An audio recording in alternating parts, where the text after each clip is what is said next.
Good afternoon, everybody. Thank you for the warm introduction, Ben. Well, first of all, I think it's very important that we redefine certain words, because when we speak about public or private spaces, and Ben mentioned radial system as a new theater, I have to react immediately. What I'm busy with 20 years now is to redefine spaces. I will give you a looking back of what happened after the wall came down, but first of all, it was always important for me and for the people I was working with, when we started something new, not only try to do something new, but also to use different languages, to change the perception, also by new descriptions. So the radial system is a radial system, and a radial system and not a theater. That's very important. I have some theories. I believe that open spaces for open minds not necessarily have to be public spaces in the sense of public funded spaces. We are here in the Hertie school, which is a private school with a huge public effect. And I believe that innovation is something which can happen everywhere, but stagnation also can happen everywhere. And there is no automatism about that public venues, public spaces, if you speak about artistic venues, automatically will result in a public, innovative way of behaving and affecting.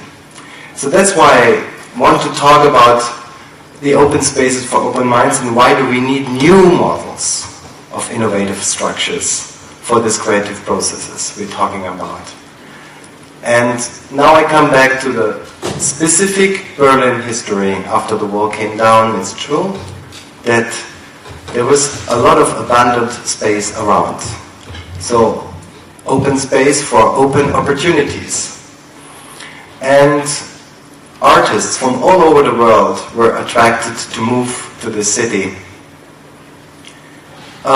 First of all, because of the dimension, the adventure, the change and the possibilities, but also to take the places that were private maybe, or especially in the east part of the city, with undefined ownership. So it was a lot of, we can call it even a kind of vacuum. They were being introduced and they just filled space that was neither private nor public space. And there was the chance to redefine abandoned houses, abandoned shopping malls, whatever. The first project I got involved was named by, and it was very important, by a Yiddish word called tacheles. Tacheles in Yiddish means speak freely, speak open, speak without behaving somehow. Open your pockets, show what you have. That's the word tacheles. And it was right across the street, you can say. Friedrichstraße, Oranienburger Straße. So it's not even a yard, no. Like I would say 1 kilometer away from here, up north. Tacheles became one of these new hotspots in the beginning of the 90s. And people, artists from all over the world arrived and had the chance to redefine basically it was a sport, of course, but it was filled day by day with new ideas. And it was the unique chance, historical chance, and there were other spaces in Berlin. Tacheles was just the biggest. I would not say the greatest, but by a number the biggest. And also, as Ben described later on, what happened is that the Auguststraße became the gallery street in Berlin, and the whole art movement, which also created somehow later a huge economic boom of the art world. It's not only the artists who make this, it's also creative bureaucrats, I call them. It seems to be a contradictory that bureaucrats have to be stubborn and looking for paragraphs. But Berlin would not be the Berlin we know today, the creative city, if there would not be people in the Senate, or very simple people, who had the key control, who had access to these abandoned buildings. And one person, Jutta Reitz, she was the one who not only gave keys for sogenannte Zwischennutzung, temporary use of space, but she met a lot of people and she had debates with them, and she even introduced people to spaces with a very instinctive way of proposing room that was empty to people who had concepts and brought them together. One of these projects are the Kunstwerke, Auguststraße number 69, which became the contemporary institution. And the founder, Klaus Biesenbach, is one of the chief curators, not the highest, but maybe one day, of the MoMA in New York. And there are many, many other biographies. What I want to describe is a process which is very vulnerable, because it's not automatically this kind of projects are just happening. You have to have two things. I think you need the opportunity, and you need the people who are ready to take the risks. Opportunity and risk, as you all know, are two elements that are key factors for successful enterprise. An entrepreneur is somebody who sees a chance of a new market opportunity, takes it, analyzes it, and takes a risk. And there is no open space and no open opportunity without taking risks. What risks did we take? First of all, there was basically almost no financial risk, and this is what matters a lot. If you get access to a space, but you don't have to sign a contract where you guarantee huge rents, you can behave more like a free person. And then you are into an open surrounding where you can start to develop something which you couldn't if you would have the high pressure of economics that destroy any creativity. I think this is really what matters, especially in these times where the whole speculation development was leading us into one of the highest financial crises on the planet. So I believe that public space and also private space in general, are the highest values we can deal with. We often forget this. We think that objects and material things, and space, is space material? That's a good question. Of course, architecture is something material, but space starts up here. Space starts with spatial thinking. And we spoke before about the World Wide Web. One of the biggest success stories in the World Wide Web is not only eBay and Google, but Wikipedia. Wikipedia is an open source written by a lot of volunteers, and I'm very happy that I had the chance to meet the founder of Wikipedia just some days ago. He was in Berlin, Mr. Wales. And he's a very modest person. He just says, I'm not the head of this public library. I'm the founder, yes, I'm the initiator, but it works by one thing, participation. So this leads me to a very important aspect.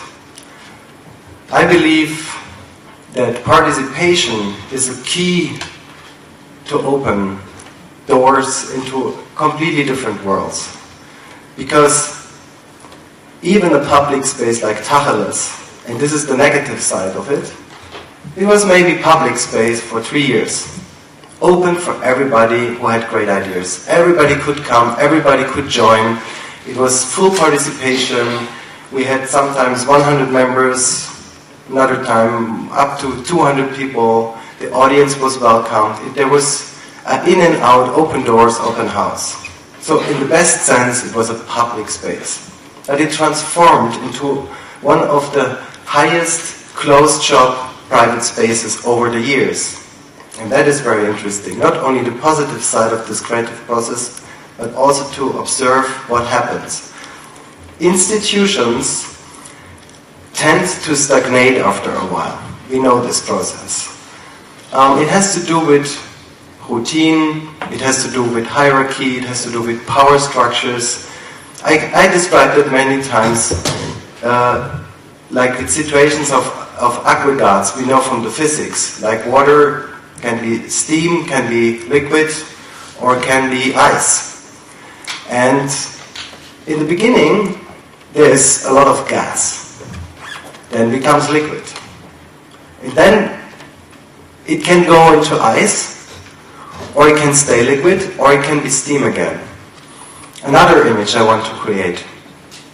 That brings us back to what Ben said, radial sistema theater. We need to use words. We need to give names for spaces.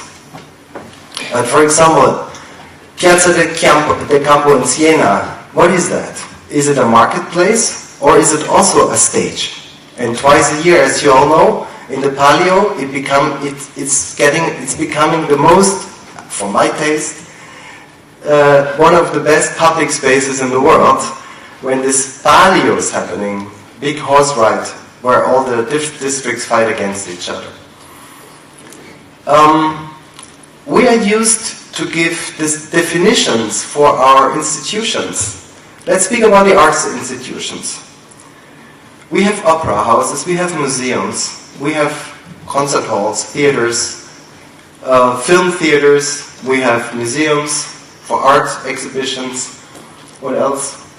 Well, we have libraries. I hope I didn't forget something essential. Maybe dance houses sometimes, theaters of course, yeah.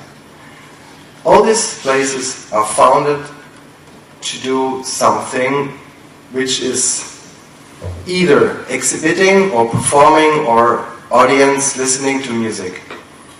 Why don't we have open spaces where each action decides what kind of transformation, what kind of form it takes? It's a good question. And that's exactly the vacuum that radial system took. We said, since in Berlin, there's one exception in Berlin, the House of the World Cultures. I forgot it. This was built to be a conference hall, and is now today used for something completely else. Sometimes for conferences, sometimes for concerts, or public meetings, or debates, whatever. But most places in Berlin are per definition either a theater, or a museum, or a concert hall. So it's very segmented, very separated. And this is ridiculous. Absolutely ridiculous. It's like having a computer where only one software is running. With this computer you can do Word. With the other one you can watch films. With the third one you can do Excel. And for each program you need another hardware. That would be ridiculous. The highest innovation of invention in the last couple of, I would say of the century is the computer. We all would agree on that. The computer allows us, based on one hardware, with a clever or different clever operating systems, to run different softwares. And here we go. We need spaces. Open spaces. where per definition, by the operating system, and that's us, we have to invent the operating system. The administrators, the politicians, the entrepreneurs, we have to make a place with our vision, with our action, to be an open space. And it's very simple. It starts with, very slowly I can observe processing around. The people start to do concerts in museums, or they bring, well, an opera, which is a very, very closed shop experience for rich people usually who can afford the tickets, and to bring them outside. One of the greatest success in the past year in Berlin is to transmit opera to a public space, like next to the opera, outdoor, 20,000 people can see it for free, public viewing, or concerts at the Waldbühne. So there is something already happening in that direction. But I think not enough. We need more of this openness for spaces. And we consider Radialsystem as a very small scale model. We do experiences, we do experiments. We try to reinvent something which we could call space for creativity, where people can plug in and behave different than somewhere else. I want to give you an example. One of the most successful places in the city of Basel in Switzerland is a place called Unternehmen Mitte, Enterprise Mitte. A young guy started to think about what he could do in that direction, that he wanted to create a new space. In the philosophy I described it. And he discovered there was an abandoned bank in the middle of Basel. And he moved into this bank and opened this cafe. And his vision was not just to open any kind of cafe in the city of Basel, but to make a place where you have internet access for free. And now it comes. You don't have any consumer pressure. You can go there and just spend time. Meeting people, thinking, reading, surfing in the internet, or just spend time. Without any pressure. Nobody would come to you after an hour and say, you sit here now, maybe you could buy something. His turnover every year is at the moment 3 million Swiss francs. He makes so much money just with this simple idea to say, it's an open space, you can come, you can go, you don't have to consume anything, it's up to you. It's a very interesting marketing trick, you could say, but this guy is more smart than that.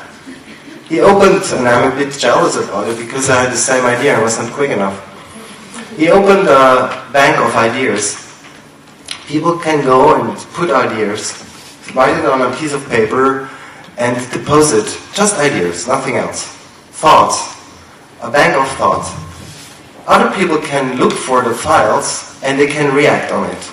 And if one idea results in many other ideas and files, maybe something concrete gets out of it. And then, I don't know the word, Zinsen, when you put your money on the account and it's growing and growing. Interesting. Yeah, so this is the interest, the growing interest. So it's interesting, isn't it? I think this is quite a new model of showing that money is on everything. That brings me to the financial crisis we are into at the moment. I think the biggest capital that we have is not the capital of the currencies, either dollars, euro or yen or whatever. And we just experience that at the moment. The biggest capital that we have are us, the community of people who create together something. Geistiges Kapital, spiritual or intellectual capital. And in order to dig that resources, in order to get access to this capital, we need the so-described open spaces. And I'm very frightened about it, because I can observe, even in a city like Berlin, process of vanishing or vanishing disappearance of that spaces. And I'm extremely alert about that. All my political engagement I will throw into the sustainability of what we reached, because the platform is there for a very open-minded, open space city. But even the mayor of Berlin has no idea about it, and he's everywhere, but at the same time he's nowhere. And we need politicians, and he is maybe also to change, to understand that what we have is fragile, can disappear. It can easily disappear, and it goes very quick. And this has again to do with the behavior of the owners of space. Space, as I said in the beginning, is maybe the highest resource we have apart from what I call human capital. And if you bring the space and the human capital together, you can build something which is, I would say, unmeasurable. And to give you some other examples of, or one other example, in our neighborhood of radial system, we have numbers of urban projects. Ben is calling them the pioneer projects. And they are about to be kicked out because they want to sell the ground or they have other ideas. And the point is that they don't understand, the owners of that ground. In a very special case, it's even the city who owns the ground. And I think they will not do it now because there's a lot of debates around. Is a bar 25, it's the name of the place. They are our neighbors, maybe some of you know it. It's a very hippie place, I would say, but it's also a party spot, and they make a lot of money there actually, so they even are able to employ around 100 people. The most popular guest, who's a regular guest, is Quentin Tarantino. Is actually shooting in Berlin, and he's usually going there. So they got a letter from the BSR, Berliner Stadtreinigung, the cleaning organization. You should clean the ground till 31st of October. And now you could think, okay, they sold the grounds, they have to build, whatever. No, they still own it. They have nobody who wants to buy. At the moment, nobody really buys ground. But they want to kick them out. And I think this is alerting me very much. This is very bad behavior towards what I call open space. And so we not only have the creative people who create open space, we have either bureaucrats who support it, as the example of Utah Whites, or you have people who don't understand the value. So we have to invest quite a lot of energy still, that we don't lose what we have. And I think we all should work together. Thank you so much for your attention.